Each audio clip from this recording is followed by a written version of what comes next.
L'objectif était clair pour Chamalières, mettre fin à une série de 5 défaites de suite en championnat contre le RC Cannes, champion de France en titre. Les joueuses de Chamalières sont passées à côté de leur début de match en perdant sèchement les 2 premiers sets 25-13 puis 25-18.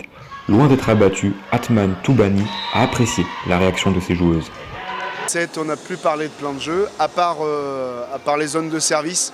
À part les zones de service, on a tenu ce qu'on avait mis en place.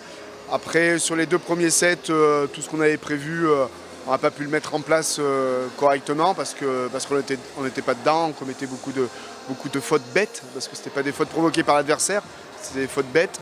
Et après, on a pu commencer à discuter de tactique au 3e, 4e set. Dans un 3e set extrêmement serré, les Auvergnates vont retrouver de la sérénité et de l'agressivité dans leur phase de jeu.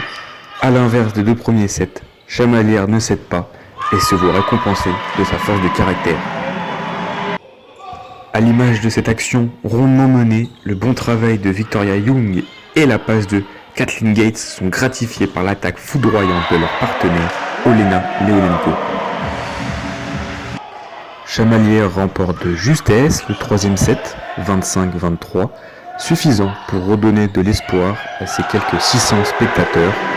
Meilleure attaquante de Chamalières sur cette rencontre, avec 22 points à la clé, Christelle Nana sait que le chemin du maintien est encore long. On oublie les 2 premiers sets et on retient que ce qu'on a pu faire à la fin, même si on sort avec une défaite, on retient le point positif et on essaiera d'améliorer les prochaines fois.